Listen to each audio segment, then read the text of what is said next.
Hey, everybody, welcome to the weekend edition of Sports Frenzy 2.0. I'm the maestro, Kevin Crane, I'm the conquistador, Dave Height. taping here on the 29th of September. This will hit the weekend of October the 2nd. Welcome to fall, kids. Good God, where is this year gone? Halloween is just around the corner. Michael Myers. Yeah, I have a feeling in a couple weeks we have to be talking about Michael Myers. Halloween Kills Yep. is on the horizon.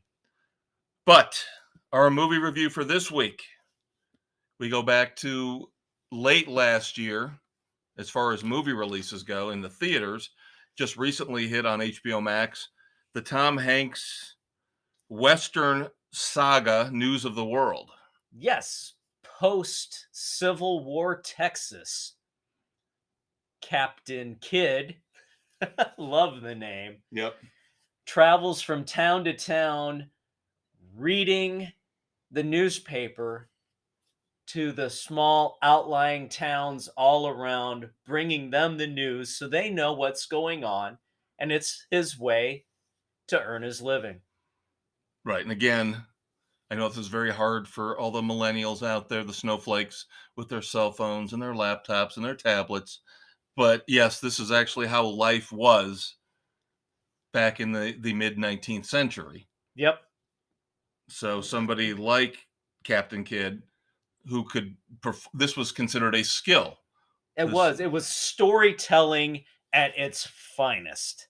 Not only was he just reading the stories, he was putting the inflection and making it dramatic and bringing it to life for the people, thoroughly entertaining them and making them think for themselves. Yes, I was going to say, and at one point, his skill basically saves his life. Yes. So I've been wanting to watch this movie for a long time, but again, this is in the fractured streaming world that we live in. This debuted. It had a limited run in theaters, didn't do all that well, but again, it was right in the middle of the pandemic. Effing COVID. So it went straight to Apple Plus, and I'm sorry, Apple Plus does not have nearly enough content for me to spend money on. No, there's not enough on. There's really not a hell of a lot on there that I want to see to invest in it. Right. So finally, News of the World within the last couple of weeks hit HBO Max. So Dave and I pounced on that. The interesting thing is we did not do this on purpose, but this movie has a lot of similarities with last week's review, Cry Macho, Clint Eastwood's movie that just came out in theaters. Yeah. So Captain Kidd here in News of the World, in his travels, stumbles upon a young girl who had been kidnapped by the Kiowa tribe as a much younger child. Yep. And she was found and quote unquote rescued by the U.S. Army as they killed off her Kiowa family. So now she's lost two families in a horrific way. And so the person she was traveling with was hung because he was an African American in post-Civil War Texas. And so Captain Kidd finds her and winds up taking the responsibility to take her to what's left of her original German family. Right. And so again, like Cry Macho, this is about an older man trying to, and this one is more, I don't want to say intense. It's not intense per se, but it's much more serious, much more dark than Cry Macho is. Cry Macho has a very, to me, It's it's a redemption story, and so is this. But this is, but it's the times in which it was done. Right. Cry Macho happens back in the 60s, 70s? Probably 70s. Right. Whereas this is, again, post-Civil War, Texas. So here in Texas, you have everybody's still pro-slavery in Texas. They're anti-American government because the South lost. You've got Everybody's out for themselves. right. You got factions. You've got Indians. You've got bandits. You've got little Fiefdoms. civilizations. Yeah, fiefdoms, great word for it. Where you've got crazy megalomaniacs trying to create their own little societies. Yeah, on the backs of the oppressed. Right. So to me, I'm not trying to overstate it. Please don't take it that way. But this one was more like an apocalypse now to me, in that this was almost like where you look at Charlie Sheen's journey, which I still think is one of the greatest movies of all time.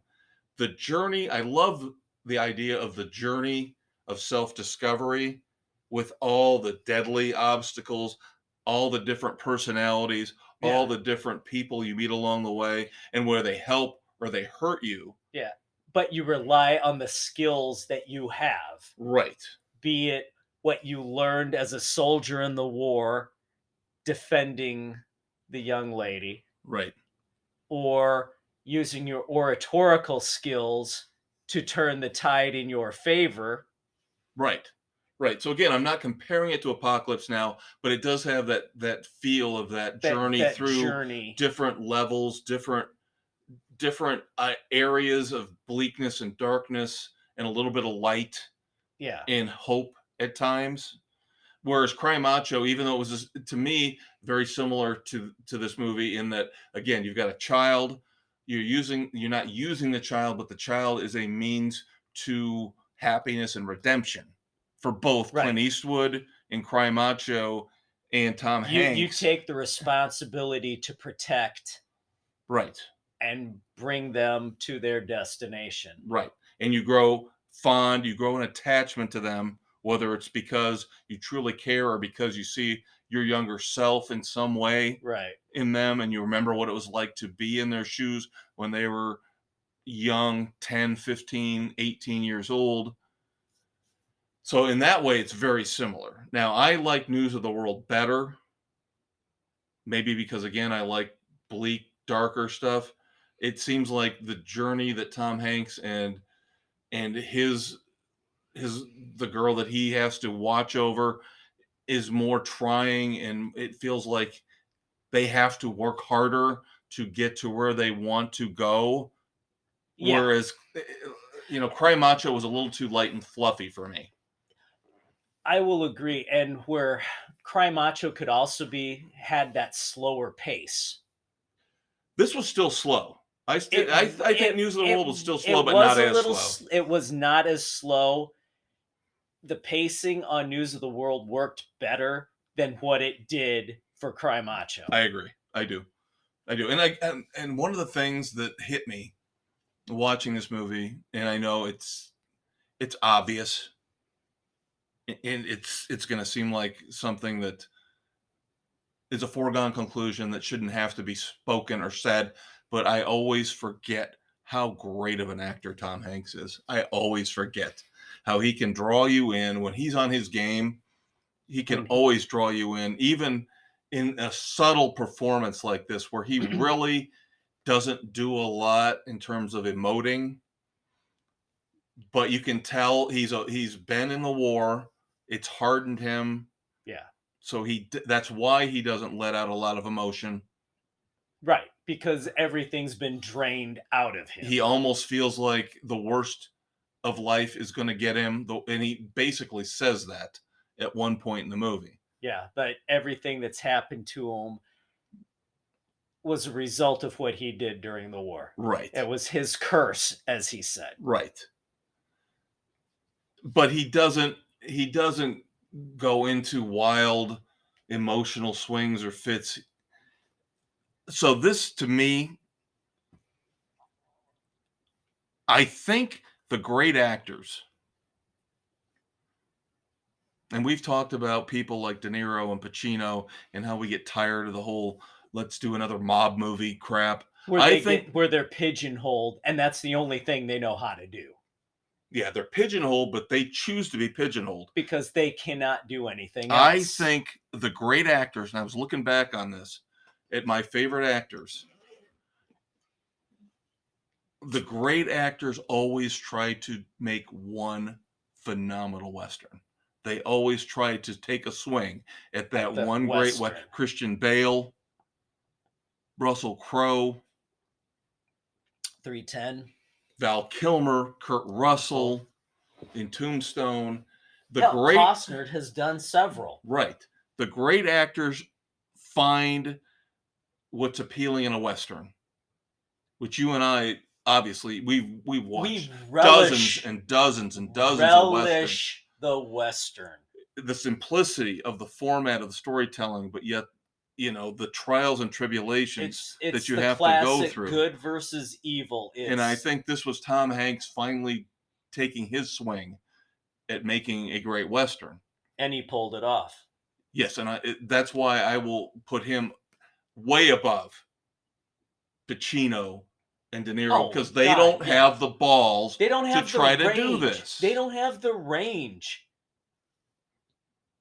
Again, find me what you consider, and if you want to send us a comment, feel free. Please do. You let us know. The great actress is tough because, of course, it's tougher to get an actress, a female role in a Western. So I'm not trying to be misogynistic, but actors, let's stick with actors. Tell me an actor that you think is phenomenal who has not done, or at least attempted, one great Western. So that's kind of what I pulled out from News of the World. What are you ranking it? You probably think I'm going to rank it higher than I am. Like I said, I thought it was a little slow at times. I'm going to give it a strong 2.5. 2.5 frenzies.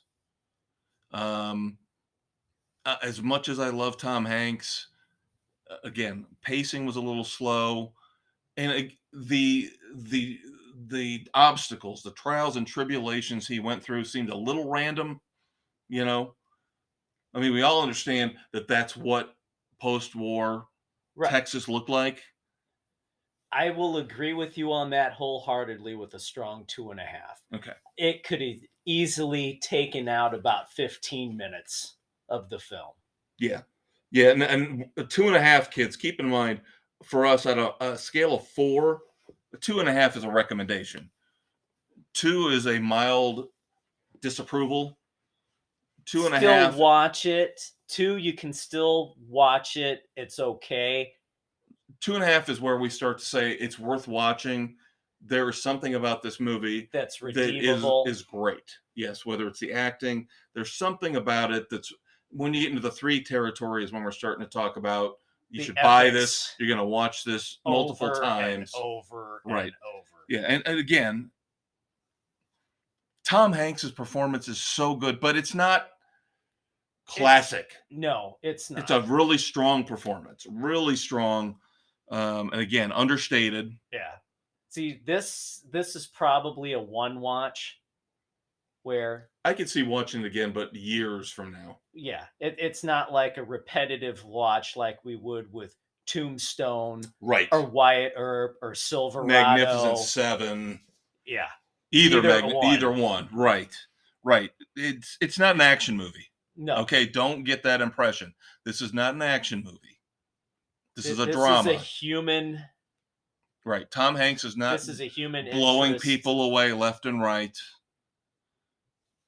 It's a statement about the times, as Dave said earlier. Yeah. It's a statement about there's a little bit of as he mentioned, the talk about slavery and how they were treating African Americans back then in post-Civil War Texas. Yeah. At the beginning. Texas being for Texas. Right. And the hell with everything else. Right. Right. But 2.5, again, a strong 2.5 is a recommendation. Watch it. You shouldn't be disappointed with this one. This is not a waste of your time. It's less than 2 hours. It's a really good, solid movie. I know there's people out there that are like, oh, God, a Western. Oh, if you don't like Westerns, then you probably shouldn't watch it. Right. But I don't understand people that don't like Westerns. Westerns. So you're not welcome on Sports Frenzy. No, just kidding. but not really. Dave and I will always agree the Western is one of the greatest, if not the greatest, pure genre in movies. Yes. Yes. When done correctly, you can't beat them. Right. All right. So next week, going to give you a little preview here as we wrap up segment 1. Talk about Bond a little bit. James Bond. Yes. Now, good news on the Bond front, as No Time to Die finally is set to open next weekend on the 8th of October. We are going to do our first Bond festival. Let's call it that. Yes. All attempts will be made to try and see it. For you, I'm not going to go run out and see it right away. You know, I might go see it a week or two later on. But what we're going to do next week, in addition to our normal reviews, is we are going to discuss for an entire segment. I was going to say, we have to have our Bond segment. Our love of James Bond. We're going to talk about the theme songs. I just got a great double CD collection, The Best of Bond, with not only the instrumental theme, but every quote-unquote official theme song for every Bond movie, including Billie Eilish and No Time to Die. We're going to talk about our favorite Bond songs. We're going to talk about who we thought played the best Bond, who was the worst Bond, and our favorite, of course, best and worst Bond movies. Yes. Some of those you could probably wind up combining amongst them. I could see some dissension. There will be lots of dissension. Especially on the movies. I don't think so much on the actors. But probably I think not, on the but movies, some of the movies there could be some dissension on where we go. So next week, Sports Frenzy's Bond Festival on the weekend edition. Now, to wrap up with some good Bond news, we have been scared. We have been worried. We have been frustrated with the rumors because No Time to Die has basically been sitting on the shelf for a year and a half. Right. And all we heard was that, the next James Bond is going to be a woman. This woman in No Time to Die is going to turn into the next James Bond. Or, of course, the next 007. Obviously not the next James Bond, per se. But both Daniel Craig and Barbara Broccoli, who is now in charge of the franchise, have come out and said that is not going to happen. The MI6 character from No Time to Die is not going to be the next 007. No. Both of them say this is a male character, and you and I have said this, Dave. James Bond. Ian Fleming wrote it as a male character. It should stay as a male character. Yes. And that's what Daniel Craig says as he bows out. That's what Barbara Broccoli, in charge of the franchise, family has done the franchise from the beginning. Right. She says next year the search will commence for the next male James Bond. So a little bit of relief there. We don't have to stress out about that. So the PC police so far have not been able to destroy James Bond as they have all these other franchises. Right. That I have railed upon months and months and weeks and weeks, years. So thank God, at least hopefully maybe some sanity has prevailed. Well, qualified sanity. We still have got to wait for the final decision. Now, I'll tell you, we got time. As long as he's not. All right, Dave is really at a loss for words. I know what he wants to say. As long as he's not an LGBTQ whatever the hell, I'm fine. I'll tell you the guy that I think should be the next Bond, although he's probably too old now. He was considered right around the time they went with Daniel Craig, and nobody's going to dispute. Daniel Craig has been fantastic as James Bond.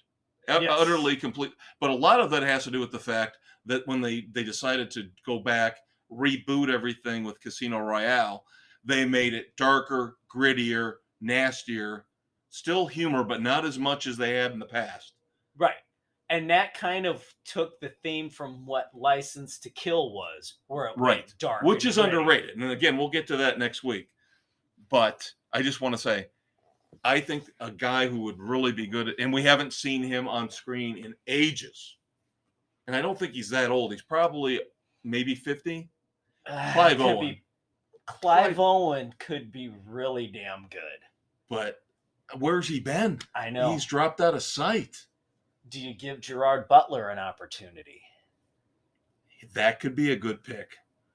Now you wonder, are they going to go younger again, though, like they did with Daniel Craig? Right. But the only thing is, are they going to pick some God, like a Robert Pattinson? Oh my God! No. They've already destroyed Batman.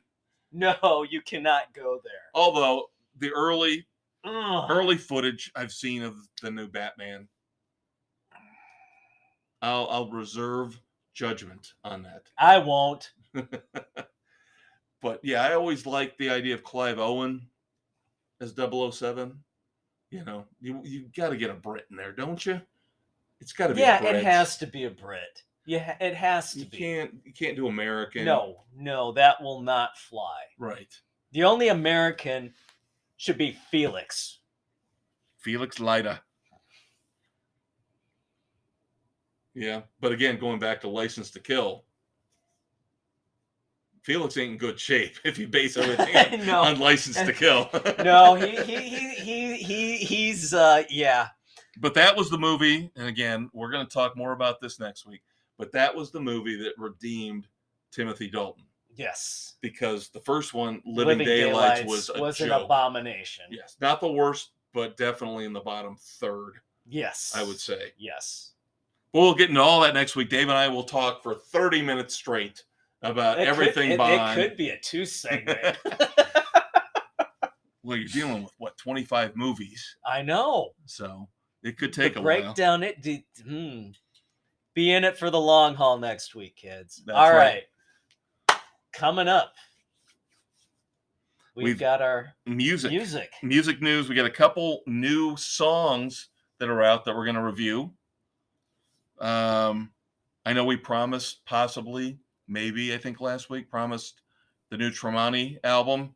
We're going to hold off on that for a week. I had a death in the family that I had to attend memorial service out of town over the weekend, which kind of set me back on a few things. And plus, it's a lot harder to review an album. You can watch a movie in an hour and a half, 2 hours. An album you've got to listen to a good 2 or 3, 4 times, which actually takes up more time than a movie does. So we'll hold off on that till next week. But music coming up in the second segment, and then the third segment, of course, as always, talking about Titans and What We Do in the Shadows. And Tacoma FD. Doom Patrol, Animal Kingdom, all the shows we love. So that's what you got coming, kids. Stay tuned. We'll be right back.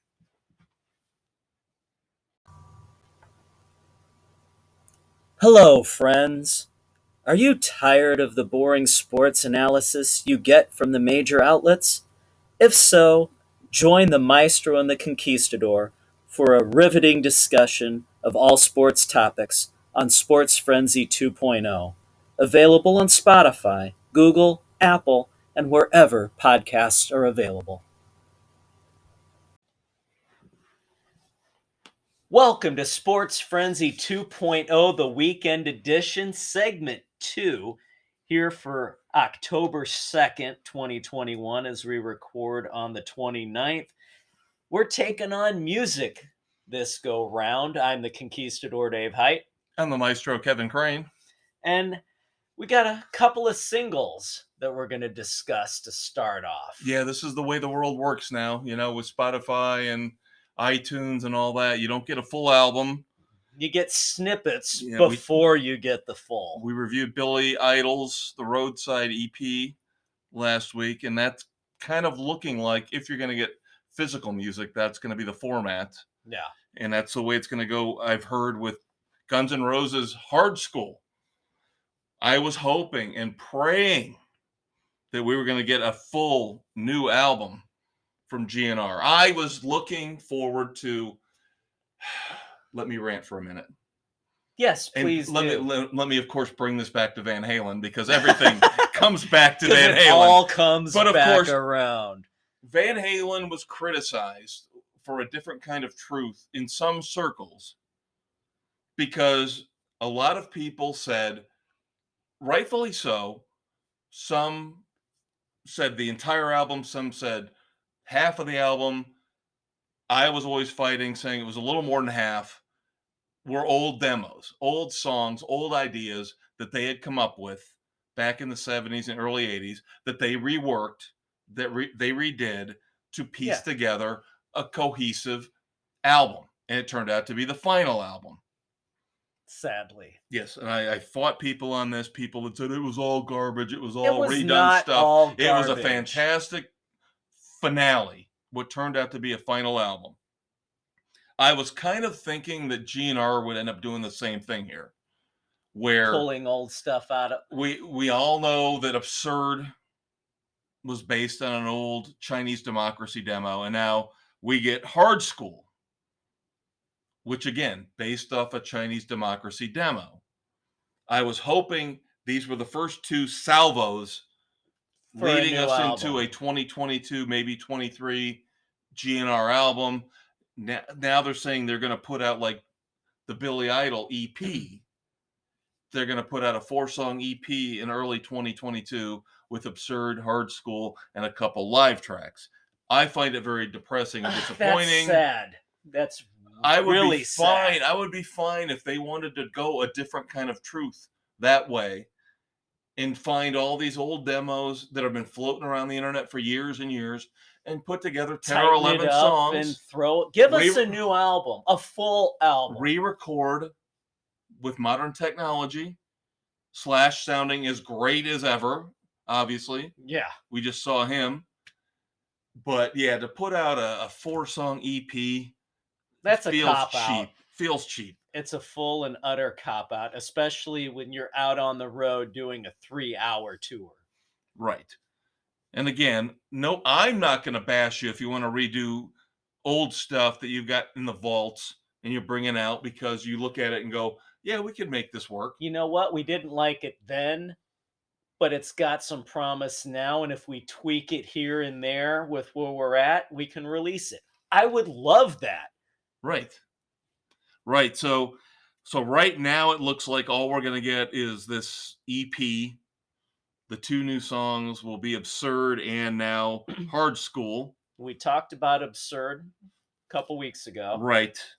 Now Hard Skool. I like Hard Skool better than Absurd. I like it a hell of a lot better than Absurd. I think I liked Absurd a little more than you. I think you did. That was just kind of a little... It was more punkish. Right. And GNR should be more of the rocking. And Hard Skool brings back that GNR rock vibe. Yes. And I do like it more than Absurd. Again, I'm in the mentality of I'll take what I can get. That's why I want more. Even if it's just tracks that, you guys didn't use for Use Your Illusion or Chinese Democracy. Or if it didn't make Lies or Appetite. Right. Just in this day and age where we've talked about this we're every week stars. ad nauseum, you guys, nobody puts out new music. Rework the old stuff back in the days when you actually cared and actually were creative and put it out. Yeah. Give us what we crave and desire. So that being said, Hard Skool, I will give it 3 frenzies. I'm right there as well. It's got that full GNR vibe. Right. What you would come to expect. Yes. And again, disappointing if it's again going to be an EP. I just don't like that. I don't like the EP. And I didn't. We said that with Billy Idol. Okay, he came up with 4 new songs. You can't come up with 6 more? Come on. What else are you doing, Grandpa? Yeah, what are you guys doing? You're supposed to be sitting in the dressing room in between shots of tequila, and you're on the tour you're bus not banging supermodels all the time now. So You're how on the about tour bus. Why aren't you being creative? Come on. working on new stuff? I will say Hard School, it works really well for Axl's vocals. He sounds good on it. Yeah. He doesn't overreach. He stays within his range, and it works really well. And Axl, the thing is, Axl, yeah, he's weird. He's flaky. We get that. Always But has been, always will be. has there ever been a singer who had the ability to change his voice more than Axl Rose? No. That's what's always fascinated me about Axl Rose, is how he can change his voice so quickly, so song. drastically in the middle of a song. Yeah, you would think 3 people were singing this song. Right. No, it's him. Yeah. So anytime we talk about Guns N' Roses, they're not my favorite band of all time, but I love them. I do. They're top 40, top 30 all time, maybe. Yeah. But we're not disparaging. Number one, Slash is unbelievable on guitar. And Axl, in his prime, his vocals are just phenomenal. Crazy, phenomenal, stellar. The shifting, the changing from high to low, guttural to angelic, Yeah. If any criticism I have of GNR is going to be, sometimes I think their songs weren't as great as other people did. Like November Rain. I don't necessarily think November Rain is the be-all, end-all epic that everybody else does. No, there's other stuff on Use Your Illusion that I love that other people don't. But which is the great thing about music. Right. Appetite. Everybody understands how great Appetite is. Solid from start to finish. Yep. All right, so we're moving on now. This one I caught the Conquistador kind of by surprise today. Yes. When he showed up for taping. Came in, and this one was on, and we replayed it so I could hear it again. Yep, John Mellencamp and Bruce Springsteen, a duet that's going to be featured on John Mellencamp's new album coming out in 2022, song called Wasted Days. I am a big John Mellencamp fan, but I will admit over the last 20 years, he has really fallen by the wayside in terms of another artist that has kind of he's kind of thrown away what made him great. He's too pretentious. He's too in pretentious. His own mind. He thinks because he sings bluesy Nashville soul type stuff now, he's much more in tune. Beyond what he used to do. He's basically buying into his press. Yeah. Now that he's a Hall of Famer, rock and roll Hall of Famer, he thinks now, okay, now I play with the big boys. Well, you never should take that attitude, number one. You were one of the big boys. Yeah. Just because you had the Napoleon complex about your career prior. Right. You didn't like your name. You didn't like the fact they pushed one of the coolest, if not the coolest, rock names on you of all time. Yeah. You didn't like that, so you had to switch your name twice. You didn't like being John Cougar. So you had to be John Cougar Mellencamp, and then you went to John Mellencamp. Right. And now, here we go with Springsteen. So now you've got to me at least, I love both of these guys musically. Musically, yes. This is something I have never dreamed about. I never thought this would happen.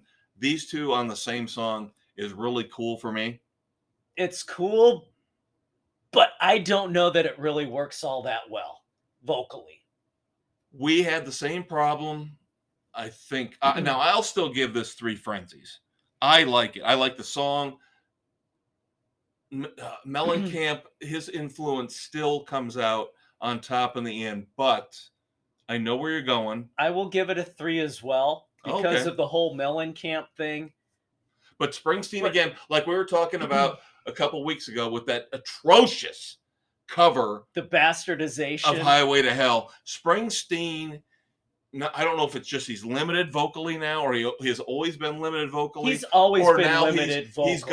He's got to be above the mix. His voice has always got to be above the mix, and it ruined this Highway to Hell remake, and he tries to ruin this song, but I think they keep him in check enough where this is still more a Mellencamp song. It's a Mellencamp song, and Mellencamp is solid in this. And he's subtle. I love it. He's not subtle. trying to oversing. No, he's just singing it the way he sings it.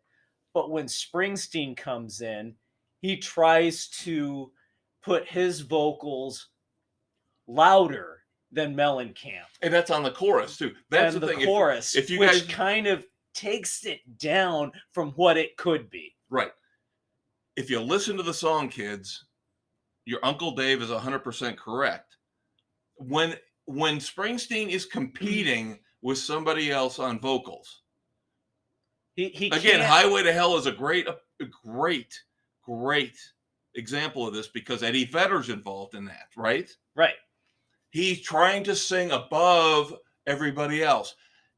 When Springsteen sings one of the verses on Wasted Days, he sounds much better. He's more in tune because it's just with him. the flow of the song. But when he's competing, as he looks at it, he must be looking at it as some kind of competition. It's not a competition. He should be there right at the same tone level. And he's not. It should be it should be in unison. Right. But it's not. He tries to outdo Mellencamp. Right. And that's where it falls. Right. And again, hate to keep going back to the Highway to Hell song, but you can tell in both songs, this is what he's trying to do. Is he's trying to out-sing everybody when there's other people involved. When it's just him, then, you get the boss. You get what you appreciate about Bruce Springsteen. But when he goes overboard, it destroys the entirety. Right. So, yeah, Three Frenzies, it's a great song. It really is. It's a great song. It's a very simple song about mortality, obviously. Yeah. And it makes you think. And you know what? If Springsteen would not have been involved in the chorus, it would have been so much more enjoyable. I think you're right. I agree on that, too. So, two good songs, though. Hard School. Yes. From GNR and Mellencamp and Springsteen with Wasted Days. I think we can both recommend them. Yes, definitely worth listening to. All right.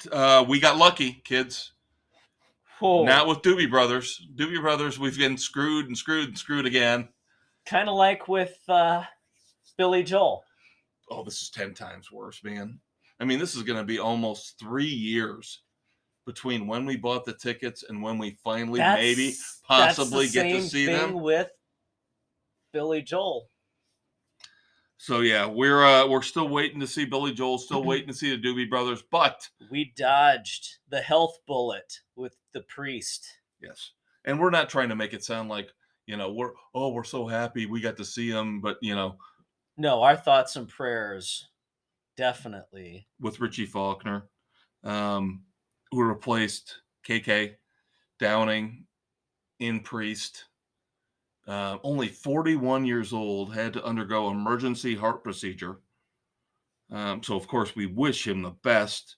Definitely. And the entire rest of the Judas Priest tour in the U.S. has been postponed. But, yeah, we're not trying to be assholes. We're not saying, oh, look at us. We got lucky and we got to see the Priest. No, just with everything with COVID and everything getting pushed back. We lost the Nickelback show. We lost the Foo Fighters. Doobies has been pushed. GNR was delayed. Now we got lucky on that because it was delayed, we got Mammoth. Right. Mammoth WVH. So that one worked out for us. And my boys, when they heard the news, they felt so bad that he had to undergo this. But at the same time, like us, they were so thrilled that we actually had, and thankful that we had the opportunity to see them when we did. And he was phenomenal when we saw him. Great. Fantastic. Amazing. On guitar. Again, 41 years old. You shouldn't be doing under the knife for a heart procedure at 41. So we do wish Richie Faulkner all the best. But again, I think we're trying to say that we're thankful that we got to see finally the great Judas Priest. Yes. at the same time, We're not trying to sorry the make circumstances light of anything. turned out the way they are. All right, can we talk Van Halen? Oh wait, didn't we already? Didn't we? Oh no, we got Didn't more. we already? I got more Van Halen. Always Van Halen. All the time. All Van Halen all the time here on Sports Frenzy 2.0, the weekend edition. If you haven't figured it out, I am a Van Halen fanatic, so deal with it. You should see the tattoo he finally got after 20 years of One planning. One tattoo on my body. It is the mighty VH. Tattoo. You can look at it that way. Huh? It's the cover, the logo on the cover of VH2 and on A Different Kind of Truth, which we talked about earlier. I find that intriguing that they went back to that logo for their final album. Yes, with the aforementioned Tattoo Yes. being the first single off of that one. All right. I am going to, and I know Dave is a librarian. Dave will encourage, as you should all listen to him when it comes to go to your local library, get a library card. You can do this online. You can read books online. You can download them. Do it. Be literate. Let your children be literate. Reading is fundamental, people. Keep them off the phones. At least if they're on the phones, let them be reading an ebook. Please. Yeah, do not this. these stupid LOL, FMA. Yeah, keep them off whatever of crap. Facebook. Keep them off of Twitter. For the love of God. They should listen to podcasts, though, especially Sports Frenzy 2.0 with parental supervision, because we do curse and swear. That's right. And wait till we get to Tacoma FD. But, all right, I am going to probably end up spending the money, even though I shouldn't. Coming out next Tuesday, the 5th of October, Eruption. Conversations with Eddie Van Halen, former editor of Guitar World and former editor of Guitar Aficionado, have put together all of the interviews and conversations they've had with the classic, the great, the God. May he rest in peace, Eddie Van Halen. 340, roughly, pages. I have got to get this. I have got to get this. You need to have that to round out your Van Halen collection. Yes, I have got to have this. The cover, it's a nice hardcover package. It looks stellar. The pictures look phenomenal. This is not one of those knockoffs, one of those stupid fly-by-night companies that took advantage when he died. You know, and threw out a real quick, I've seen Van Halen trivia books that they just put out just because Eddie died. This is a legitimate tribute to Eddie Van Halen. There you go. In his own words. So check out that, kids, if you are a Van Halen fan like me. And finally, I hate to keep going here. I hate to keep doing this. Then don't. Sammy Hagar, would you just shut up? Ever since Eddie died, you just keep putting your goddamn foot in your goddamn mouth, and I'm goddamn tired of it. You're losing a fan, Sammy.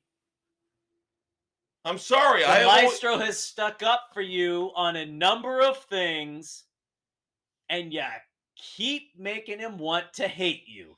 The latest. Sammy Hagar, foot in mouth debacle. And this is kind of obvious. This is something we all knew. But again, Sammy keeps pushing because Eddie is dead. And this is what makes me so mad. Sammy keeps pushing this narrative about Van Hagar. He would never have used those two words together if Eddie were still alive. Right, but now that Eddie has passed, he thinks he can just throw around the Van Hagar thing all the time. No, you do not get that. But here's what he said. He says Van Halen shunned the legacy of Van Hagar when David Lee Roth was in the band. Well, no shit, Sherlock. Number one, Dave didn't want to sing your songs. Number two, he probably couldn't sing your songs. Because his vocal range isn't there. You know, just because you could sing Ain't Talking About Love, or some of the classic, Jump, some of the ones you guys played in concert back in the day, doesn't mean that Dave has to reciprocate. That's right. Dave cannot pull off your high-pitched vocals. Right. So take that as a compliment if you want, a backhanded compliment that we're trying to save you one last time from yourself. We acknowledge the fact that Dave is an egomaniac and he only wanted to sing his songs with Van Halen. There's Now, nothing arguably, wrong they with were 10 that. times better than most of the shit you put out with Van Halen. Sorry, not shit. I'm getting worked up. Less than the ultimate. Dreams. Ugh. I can't. Love Walks In. I'm sorry. I know Van Halen fans love those songs. I can't stand them. They are not Van Halen songs. They are not. No, Now you take those two out. Everything else on 5150 is phenomenal. But there's a lot that Sammy brought that I did not care for. Right. Van Halen never did any ballads with David Lee Roth. Let's put it that way. Sammy, you are a ballad guy. Well, as Eddie said, Sammy was always a solo artist. Right. And now he's acting again like a solo artist. He's acting like it's all about him. Actually, I found... In the immortal words of the maestro, shut up, Sammy. I find it very funny that last week, Joe Satriani came out talking about Chickenfoot. Oh. And no, he was being very nice, but he also said, I don't understand why we never took Chickenfoot further. Because Sammy is an egomaniac more so than David Lee Roth. Yes, I think this shows more about Sammy than anything else we've seen or done or heard from him.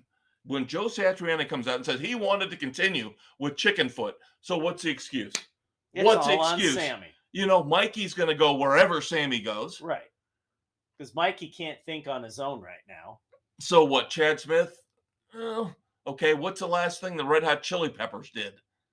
Exactly. You're telling me Chad Smith couldn't come back for Chickenfoot? Or then you bring back Kenny Aronoff, who was filling in, John Mellencamp's old drummer. You could have kept Chickenfoot going. Hell, my daughter, the millennial who loves Billie Eilish and all this other crappy music, loves Chickenfoot. I mean, my God, if you wanted to keep it going, you could have brought in Jason Bonham to play drums. Right. So I don't know if he got him in the circle. If he feels like he's making more money in the circle because he doesn't have to pay Vic Johnson as much as Joe Satriani. I don't understand. I don't get it. Chickenfoot was fantastic. But Sammy, if you look at his history, this is what he does. He jumps from band to band to port to solo to band to port. Well, hell, you look at his businesses and he's all over the frickin' place. Yeah, but you can do that in business. You can buy a company, build it up, sell it, which is what he does. On. But literally, look at it. He goes from Montrose to solo to Van Halen. Then he's got the Wabaritas. Then he's got Chickenfoot. Then he's got the Circle. He can't. Has he got ADD? Music ADD? Maybe. But I don't need to hear this shit from him. Just stop. Let it go, Sammy. Let Van Halen go. Move on. The songs you did with Van Halen, you still play them. You do them great. You keep going. Stop talking about how, I don't understand this. I don't understand that. Why did Dave not like me? Why didn't I get along with Dave? Dave didn't want to sing your songs. Deal with it. Dave's a flake. Dave's a nut job. We all know it. And we love him, but he's a nut job. We love you. But you're a nut job. You're an egomaniac. Thank you for indulging me. All right. Next segment coming up. Television, streaming, dumbasses, moments of silence. Stay tuned, kids. We'll be right back.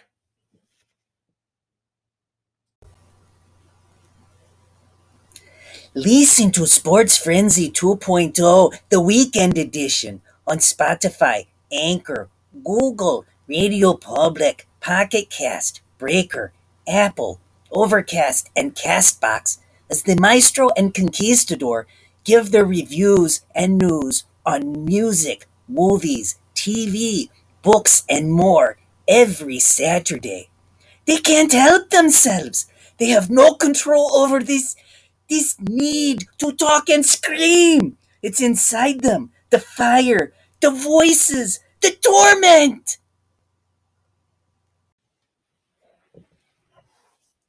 Hey, kids. Our final segment here on the weekend edition of Sports Frenzy 2.0 for October 2nd, 2021, as we record on the 29th. We're going to start off with our TV and streaming updates, and then we'll hit our moments of silence and dumbass of the week. I'm the Conquistador, Dave Height. Along with the Maestro, Kevin Crane. And shall we start off with Titans? Yes, we have our shows that we always have to look at. And now the new seasons are starting. We're back to the normal schedule. Life is good. Yes, so we've got Titans. We've got What We Do in the Shadows. Tacoma FD. So, yeah, Titans, let's start off with our visit to the afterlife. Yes, Purgatory, the train ride, and the quest to cross the bridge back. Yeah, we don't want to spoil anything for you, but Wow. it did not turn out. It turned out like I expected, but that's not what I wanted. It's Let's not put it what that you way. wanted, but it's how it should have been. Right. And the Conquistador has explained to me. Why it Yes. happened the way it did. Right. And now it makes sense. I'm also intrigued by what the hell is going on with Batman. Oh, I Is know. he having a breakdown? What is going on? Trying self-immolation? And this all ties into what we saw in Purgatory. Right. But again, what I love about This- Titans is they have kind of, in many ways, flipped the DC. Universe on its head? Yes, in terms of what you expect, what you've seen in the past, what you've read in the past.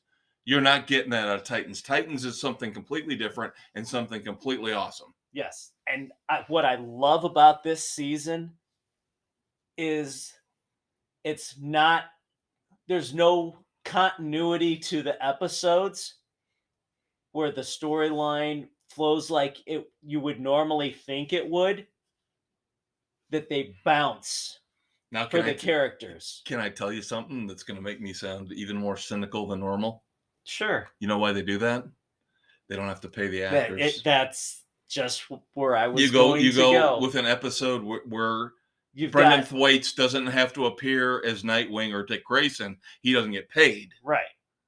So you're only So paying whoever's in the episode. It keeps the cost down, but also I like that part of it Oh, I do too too. for the story arc overall. Well, when you have an ensemble like this, it works like you were saying, because you've got more characters. Even if you only like half the characters, The development that's is better much than better. having two characters where you hate one. You're more likely to bail. Where if you've got Right. 10 characters and you like 6 or 7 but hate 3, you're probably going to stick around. Yeah. See, now the CW could really take some notes from the way this is done for Flash and all Well, their the other problem is- shows. And if you have not listened to us over the last 6 months, we hate the CW now. We used to love it when Arrow first started, when the Flash first started. We were enamored. We thought the CW was going to be the over-the-air network alternative to all the crap that we were being force-fed on ABC, NBC, and CBS. And they then went worse. They went total PC.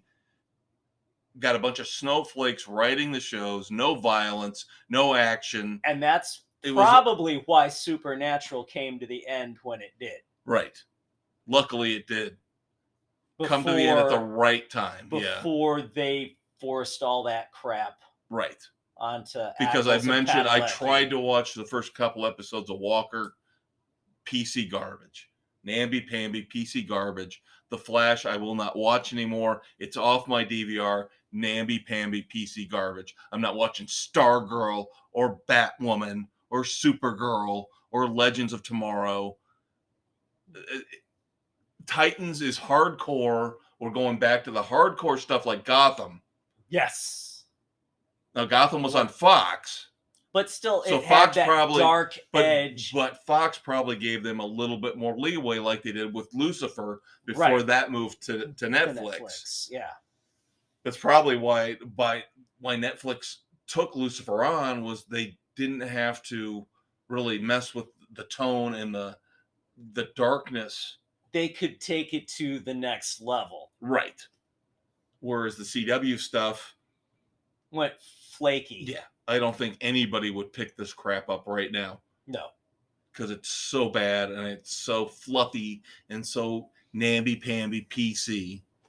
But that's why Titans is awesome. Titans is dropping F-bombs. Titans is hardcore action, bringing in characters from the DC universe we haven't seen before, like the Red Hood. Yes. They don't care who they kill. They don't care who they piss off. It's Right. beautiful. Right. And of course, the quandary with the Batman universe has always been to kill or not to kill. Because Batman is the one character in Superman will not kill. Wonder Woman will not kill. The Flash will not kill. Batman was always on that ledge, always on that line. You would go up to. And of course, all the Titans are tied into Batman through Dick Grayson. Right. So they all have that same moral compass where you Right. just don't kill. Right. But it's very tempting and it's very difficult to reconcile. Yes. So once again, Titans, if you are not watching it, you should be. Of course, we've got What We Do in the Shadows. The Vampire Council. God, Guillermo. We're already 4 episodes in. Do you realize that? I know. I can't believe that. And Guillermo's making a power play.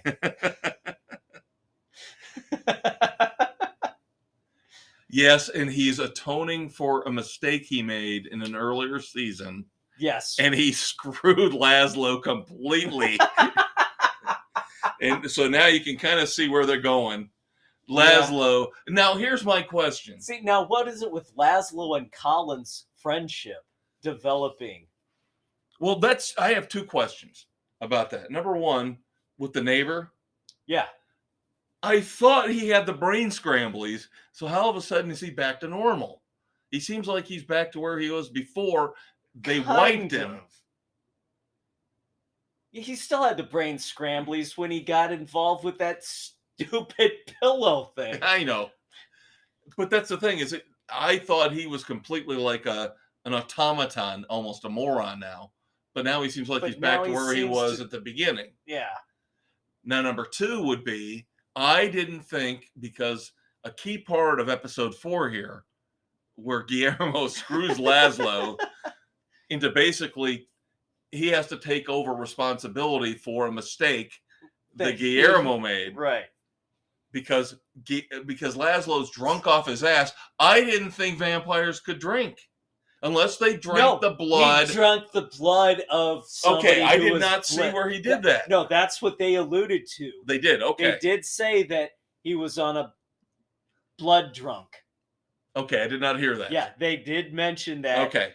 He drank the blood of somebody who was... Because I was going to say, they cannot drink alcohol. Right, no. Straight. It was... Yes. Okay.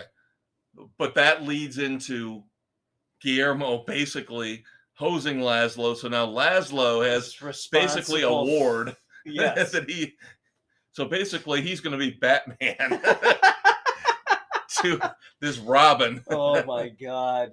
It's not going to end well, but that's okay. As long as it gives us more and more seasons and more episodes. And more hilarity. Yes. All right. Should we go to our favorite firefighters? Yes, okay. Here's what I'm going to say. I love Tacoma FD. Right, we're 3 seasons in, 2 episodes into season 3. Yes. The hazing was the past episode, right? Yes. Yeah. Lucy ended her probationary period, so it was Hell Week. They took it easy. Yeah, they did. Can I tell you something about Lucy? This is where I was going earlier. Where you want to see her. She looks like a walking, talking, perfect sex doll. Literally, she is like she is the ultimate sex machine. She does. Very attractive. She's got a phenomenal body. She's the perfect combination of high school sweetheart and stripper, special backroom girl. Yeah. Got the body, got the face. She's got the attitude where she's down for anything. Yep. Not drop dead gorgeous, but she is sexy. Yes. Yes. She literally like a walking, talking, blow up sex doll. I'm sorry, but if you look at her, that's what she looks like. She does. The body, everything. It looks like the perfect pro forma sex doll. Sex robot. She's well proportioned. And I would like anybody out there who's in the sex robot business to reach out to Sports Frenzy. You know how they're putting ads on jerseys for sports teams?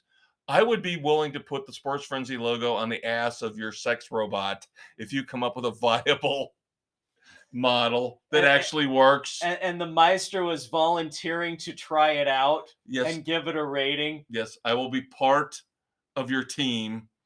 Long hours, hard work. I'll somehow find a way to do it. He'll rise to the occasion to help you out. That's right.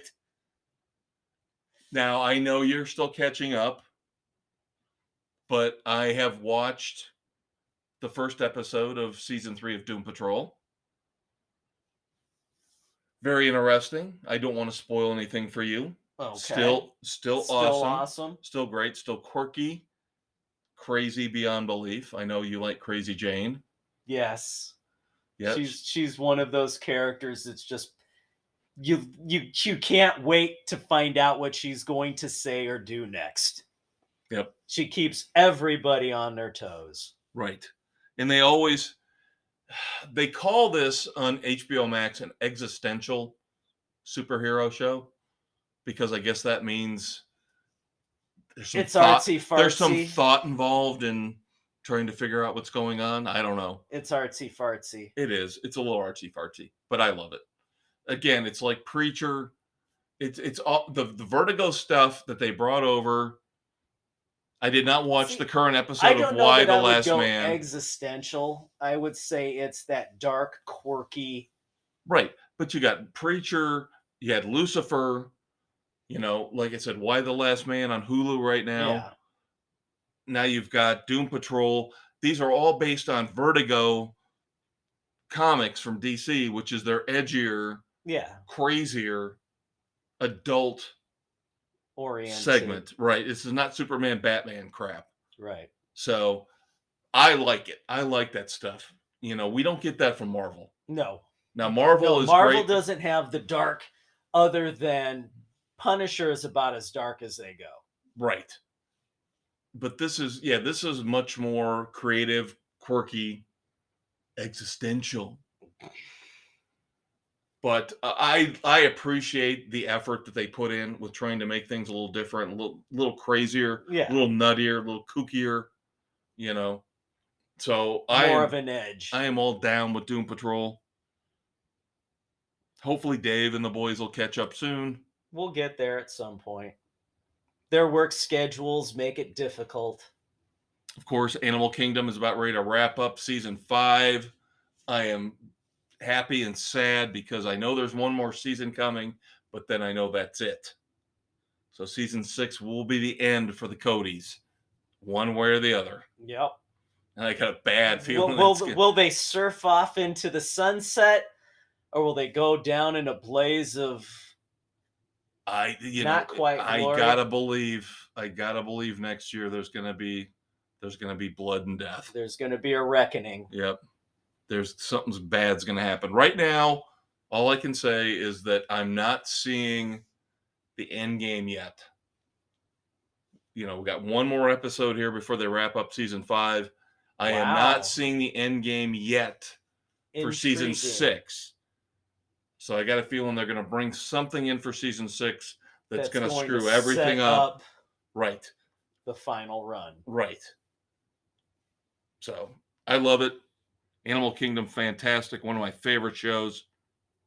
I mentioned I did not catch up this week on Why the Last Man, but the first 4 episodes, I think I mentioned last week, are stellar.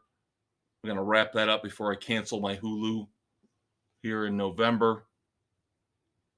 And then I did not watch last night the season premiere of La Brea on NBC. We did not get to see it either, but that is one that we plan to. Yeah, I want to give see a how shot. that plays out. Now, here's my problem now.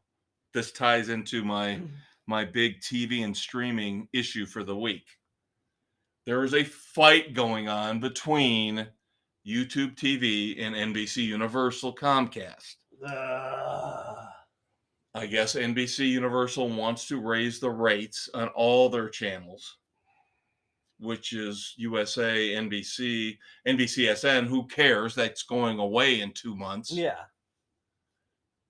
Bravo, I think, is part of it, and Does all anybody that- even watch well, and Bravo? all the stupid liberal news networks, CNN, and I don't care about any of those. So now they're in this Who tug of gives a war. rat's ass? So by Friday, they have to resolve this. So I guess I better watch La Brea. No, I can actually still watch it because I have Peacock. Right.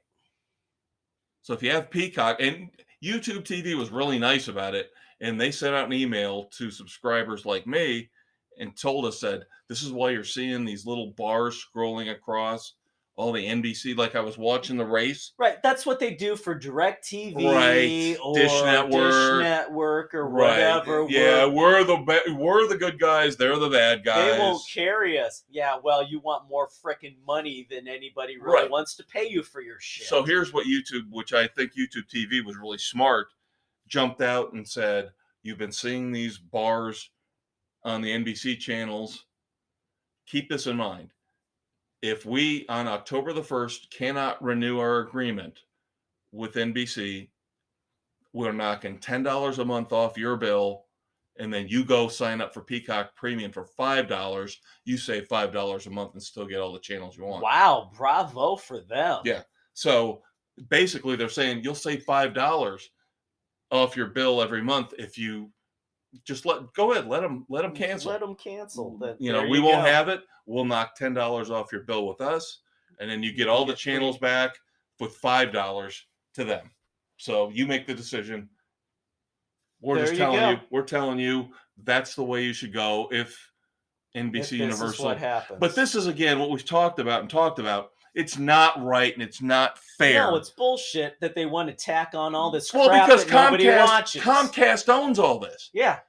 So one cable company is screwing a streaming service who wants to be a quote-unquote cable company and try to bring people the best TV package they can. At a reasonable rate. Right. Ugh. Yeah, and like you said, we see this all the time. I went through this a couple months ago with Roku. Roku said, we don't want to carry the app for YouTube TV anymore because they want too much money or they want too much information about our users. And you know what happened? It went away. Yeah. They figured it out. It went away, and it's just what's going to happen with this. Everything happens. All right. I do have one thing that I'm looking forward to from Amazon Video coming early 2022. Based on the first novel, The Killing Floor, there will be a Jack Reacher series. What? You kept this from me until now? I just read about I don't it. care if this breaks the microphone. What are you doing? There's going to be a Lee Child Jack Reacher series? I just read it this morning, and I wanted to break it to you. Oh my As we God! record. Oh my God! How are they going to screw this up? I Oh know. my God! Who are they going to get to play Jack Reacher? It's all going to hinge on that. We need to talk about this. We need to talk about this. We need to start talking about who we think would be the best person to play Jack Reacher. We'll have to delve deep on this. Oh God, one. please don't let this turn out to be like Sanford and Davenport, I know. which they botched twice. They got it right with Bosch. Yeah. They got it right with Spencer the first time. So. Not so much the second. Right. But. So we'll see where it goes. Well, I know you didn't like the Tom Cruise stuff. You have not watched it. There's principalities involved. Those were both good movies. Taken very good outside movies. But now they have a chance. The to Killing Floor. themselves. The Killing Floor will be really hard to film. Based on how the book goes, it's basically set in not only one room, Yep. but one little iconoclastic community. Yep. That's going to be You're going to have to very establish interesting. Reacher quickly. Yeah. Well, they did in the book. And if they do this correctly, like Sundance did with Hap and Leonard. Right. And a great example. Yep. If they follow that formula, making the book transition, it could be beautiful. Again, Or they casting could is going to be F key. it up completely. Casting is going to be key. Casting is important. Amazon has the money, though, to do it right. Right. Like you said, they did a great job with Bosch. There's God. hope. Great news. I thought you would appreciate that. I do. That gives me a lot to think about. I read that and I went, don't F it up. I got something to screw the maestro on for the week. Give him an aneurysm. Oh, speaking of which, before we get on to our moments of silence, how do you like this? I don't. Law and Order is coming back. The original format. They're bringing back Law and Order, the original series. Gunk gunk. Right. They screwed Dick Wolf originally because Law and Order was in line to become the longest running TV series of all time, to beat Gunsmoke. They canceled it, but then SVU ended up becoming the longest running series of all time. Now in year 23, now they decided, okay, now we're going to make good and bring Law and Order back for season 21. This shows a complete and utter lack of creativity from your networks and Hollywood in general. Dick Wolf runs these networks right now between all the shows and all the series, because I think he's behind FBI. Oh, God. He's behind Law and Order. So he's probably responsible for 20% of the content you're getting on the networks right now. Original content, original scripted content. All right, moments of silence. 2 old school TV actors and 2 rock stars that I really don't know, but somehow are influential in life. There we go. I'm going to go with the rock stars first. George Frayne, who otherwise was known as Commander Cody, passed away. Okay. Yeah. Alan Lancaster, the bassist for Status Quo, also passed away. Again, I don't know who these people are. I'm sorry. Me neither. But somehow they are getting recognition, and their names and their bands did something somewhere that made people feel good. So, yep. Thoughts and prayers to their families and their friends. Yep. Actress Jean Hale, for being in the movie In Like Flint. with James Coburn. Also in Batman playing Mad Hatter's henchwoman Polly. Yep. Yep, saw that. I have got to really sit down and watch those in like Flint movies. You've never seen them? Bits and pieces. I've seen bits and pieces, but I've never sat down and watched them all the way through. See, now you gotta watch. Of course, James Coburn being Coburn's a takeoff on James Bond. Right. And then also, if you want to go that same vein, Dean Martin's Matt Helm. Right. Well, Matt Helm, I've got a couple books by Matt Helm. You know. Okay. Yeah, The Silencers being one. Yep. So, yep. Definitely know what you're talking about. Couple Definitely. of little knockouts there. Yep. So, and then you want to go back to Old Yeller. Tommy Kirk, who starred in that, just passed away. A movie that people swear Hey Travis, where are you going with that gun in your hand? One of the saddest movies everybody Ever. claims has ever seen. You know. Yeah, it's a rip your heart out. Yeah. See, to me, Forrest Gump is the saddest movie I'll ever see. But as a kid watching Right. Old Yeller, Right. that just rips your heart out. right. And God forbid I mention this because it's politically incorrect, but another sad, sad movie, Song of the South. Yeah. Even though you can't watch it anymore because the cancel culture police have erased that from our cultural memory. Yep. Sad movie. But true. I got two more. Tim Donnelly from Emergency Oh, wow. Yeah. passed away. Big porno mustache. Yep. Joker guy Yep. on Emergency. Had the tight curly hair. Yeah. Now, back then, that was our Law and Order, and our FBI was Adam 12, Emergency. Yes. You know? My God, loved Emergency. Yep.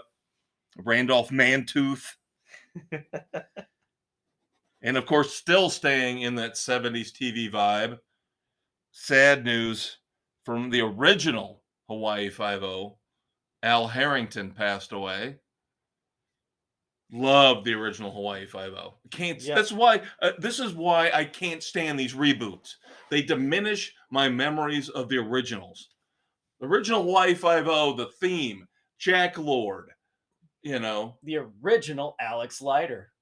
going all the way back to Beretta, Starsky and Hutch. Oh God, yes. You know, and then CBS has got to reboot and redo Magnum and reboot and redo Hawaii Five-0. Stop it! As Dave and I always say, come up with new ideas. This is what Daniel Craig said about James Bond.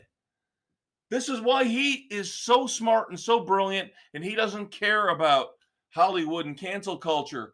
He says James Bond shouldn't be a woman. But here's an idea. How about you write characters and strong women so other actresses can fill those roles? Exactly.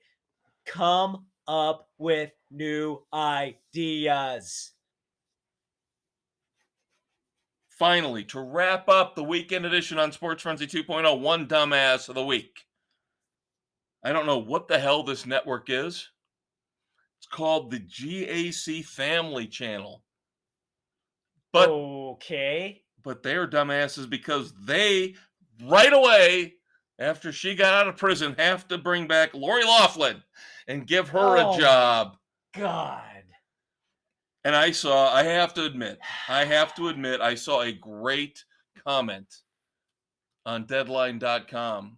One of their users posted something about this because everybody kind of like we're doing here, collective Just groan. let her fucking go. No, but this comment was phenomenal. This comment said, well, how else is she supposed to put her kids through school?